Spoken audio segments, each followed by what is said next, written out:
48 ঘণ্টাৰ ভিতৰতেই সুৰ সলনি হ'ল কেন্দ্ৰীয় মন্ত্ৰী কিৰণ ৰিজিজুৰ। পিছে কিয়? ৰাজনৈতিক হেঁচা নে আন কিবা? হিমন্ত বিশ্বৰ ইমেজ ভাল কৰিবলৈ সুৰ সলনি নেকি ৰিজিজুৰ? চাকমা হাজঙক অসমত সংস্থাপিত কৰাৰ প্ৰসংগত কিৰণ ৰিজিজুৰ মন্তব্যক লৈ উত্তাল হৈ পৰিছিল ৰাজ্যৰ ৰাজনীতি। হিমন্ত বিশ্ব শৰ্মাৰ বিৰুদ্ধে জাঙুৰ খাই উঠিছিল ৰাজ্যৰ দল সংগঠন। নাগৰিকত্ব সংশোধনী আইনৰ জৰিয়তে অসমত বিদেশী সংস্থাপিত কৰা হ'ব নেকি তাক লৈ ৰাজ্যজুৰি ব্যাপক চৰ্চা আৰম্ভ হৈছিল। সাংবাদিকে প্ৰশ্ন সুধিছিল হিমন্ত বিশ্ব শৰ্মাক, কিন্তু বিদেশী সংস্থাপন সন্দৰ্ভত সাংবাদিকৰ প্ৰশ্নৰ উত্তৰ দিব পৰা নাছিল মুখ্যমন্ত্ৰীয়ে। সাংবাদিকৰ প্ৰশ্নৰ উত্তৰ দিব নোৱাৰি প্ৰশ্ন এৰাই চলিছিল হিমন্ত বিশ্ব শৰ্মাই, আৰু নিশাটোৰ ভিতৰতে যেন সকলো সলনি হৈ গ'ল।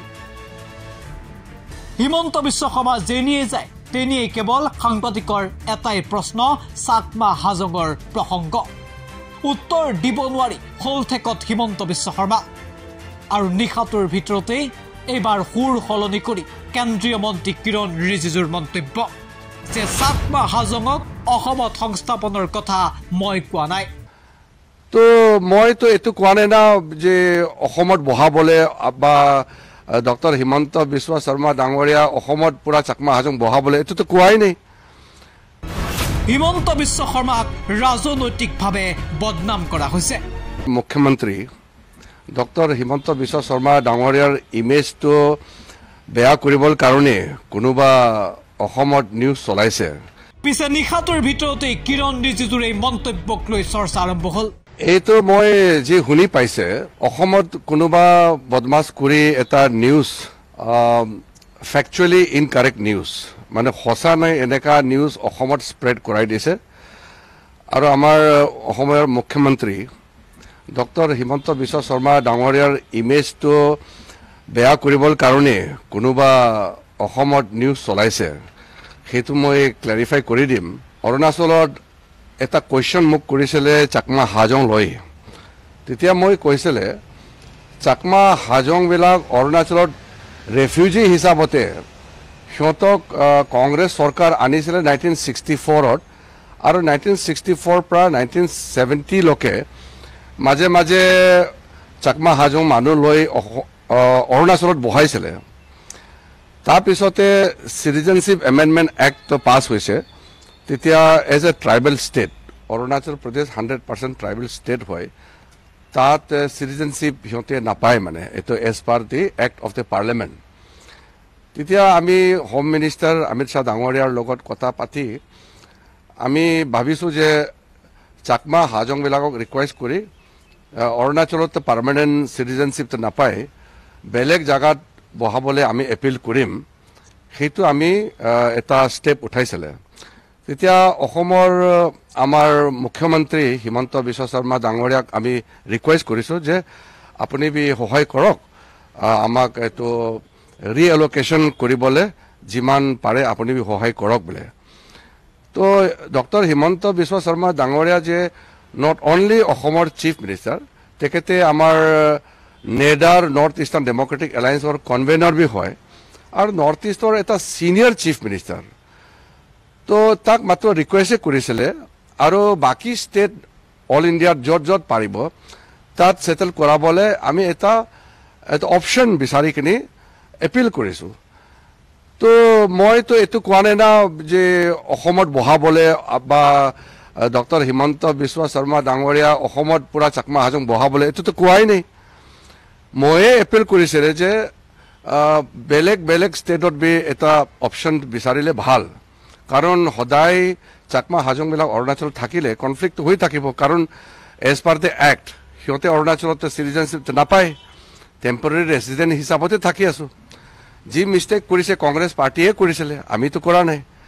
আৰু অৰুণাচল প্ৰদেশত ইনাৰলেণ্ড পাছ ছিষ্টেম আছে, সেইটো ভাইলেট কৰি কিনি কংগ্ৰেছবিলাক ইলিগেলি চাকমা হাজংবিলাকক অৰুণাচলত বহাইছিলে। তো আমিতো এইটো কোৱা নাই না কি অসমত চবক মানে উঠাই কিনি বহাই দিব, এইটো কোৱা নাই, ময়ে কোৱা নাই। কোনে কৈছে যে অসমত চাকমা হাজং বহাবলৈ বুলি? কোনো কোৱা নাই। তো এনেকুৱা এতিয়া ইলেকশ্যন চলি আছে অসমত, তো CM সাহেবৰ ইমেজটো ইমান ভাল, কাম কৰা মানুহ, তাৰ ইমেজ ডিষ্ট্ৰয় কৰিবলৈ কোনোবা এইটো বদমাছি যি কৰিছে মই এইটো কণ্ডেম কৰিছোঁ আমি চাকমা হাজং সিহঁতে মানুহ আছে ইলিগেল ইমিগ্ৰেণ্ট হওক বা ৰেফিউজি হওক সিহঁতে মানুহ আছে আৰু মানুহৰ হিচাপতে সিহঁতকতো উঠাই কিনিতো পেলাব নোৱাৰে ডাইৰেক্টলি গলিটো মাৰিব নোৱাৰে আৰু জবৰদস্তি সিহঁতক কাটা কাটিটো কৰিব নোৱাৰে কিন্তু পিচফুলি একটা অপশ্যন সিহঁতক দিছে আমি যে আপোনাবিলাক অৰুণাচলৰ পৰা বাহিৰত যাবলৈ যে ইণ্ডিয়া আমাৰ ইমান ডাঙৰ এটা কাণ্ট্ৰি আছে য'ত বি অপশ্যন এইটো আছে অপশ্যন বিচাৰিবলৈ আমি কৈছে তো অসমৰ চৰকাৰক বি আমি ৰিকুৱেষ্ট কৰিছে যে আমাক সহায় কৰক এনেকা বোলে মোৰ হিচাপতে কংগ্ৰেছবিলাক আৰু কোনোবা সংগঠন অসমত আছে মই নামটো নল'ম সিহঁতে জানি বুজি এই নিউজটো স্প্ৰেড কৰি আছে কিৰেণ ৰিজিজু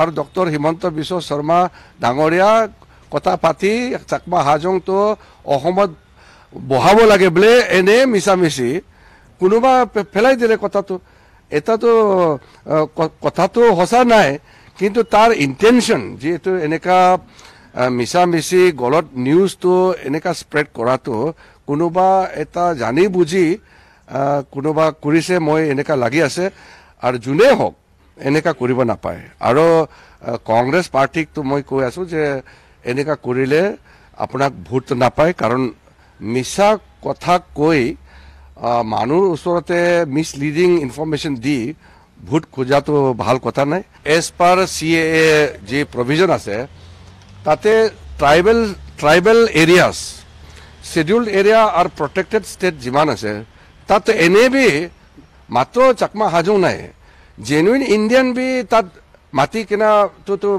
প্ৰহিবিটেড আছে যেনেকৈ অৰুণাচলত মানুহ আহিবলৈ কাৰণে ইনাৰলেণ্ড পাছ লাগে জেনুইন ইণ্ডিয়ান চিটিজেন হ'লে বি পাছটো লাগে অফিচিয়েল হ'লেতো এনে আহিব পাৰে কিন্তু প্ৰাইভেট ভিজিট হ'লে অৰুণাচল হওক বা য'ত প্ৰটেক্টেড এৰিয়া হওক তাতে আহিবলৈ পাছ লাগে ইনাৰলেণ্ড পাছ আৰু ফৰেনাৰ কাৰণে প্ৰটেক্টেড এৰিয়া পাৰ্মিট আৰু ৰেষ্ট্ৰিক্টেড এৰিয়া পাৰ্মিট বুলি কয় কিন্তু অসমতে এটা নিজৰ নিয়ম নীতি আছে আৰু অসমৰ ভিতৰতে চাকমা হাজঙক বহাবলৈ হিমন্ত বিশ্ব শৰ্মাৰ ইমেজ ভাল কৰিবলৈ ৰাজনৈতিকভাৱে কিৰণ ৰিজিজুৰ ওপৰত হেঁচা প্ৰয়োগ কৰা হ'ল নেকি সুৰ সলনি কৰিবলৈ কিৰণ ৰিজিজুক বাধ্য কৰোৱা হ'ল নেকি নে হল ঠেকত পৰা হিমন্ত বিশ্ব শৰ্মাক উদ্ধাৰ কৰিবলৈ কিৰণ ৰিজিজুৱে সলনি কৰিলে সুৰ ইয়াৰ আঁৰত আছে নেকি ডাঙৰ ৰহস্য সঁচাকৈ চাকমা হাজঙক অসমত সংস্থাপনৰ বাবে গোপন বৈঠকত মিলিত হৈছিল নেকি হিমন্ত বিশ্ব শৰ্মা কিৰণ ৰিজিজু আৰু সেই গোপন বৈঠকৰ তথ্য ফাদিল হ'ব বুলি শংকিত হৈ বিজেপি চৰকাৰৰ ইমেজ ভাল কৰিবলৈ এইবাৰ সংবাদ মাধ্যমৰ আগত প্ৰতিক্ৰিয়া ব্যক্ত কৰিলে নেকি কিৰণ ৰিজিজুৱে বাকী যিয়েই নহওক কিন্তু অসমে যে বিদেশীৰ বুজা আৰু নলয় সেয়া স্পষ্ট কৰি দিছে ৰাজ্যৰ দল সংগঠন আৰু জনতাই কিৰণ ৰিজিজুৰ মন্তব্যৰ ওপৰতো জনতাই দৃষ্টি নিবদ্ধ যে ৰাখিব সেয়াও এক প্ৰকাৰৰ স্পষ্ট নিউজ ডেস্ক এনি টক্স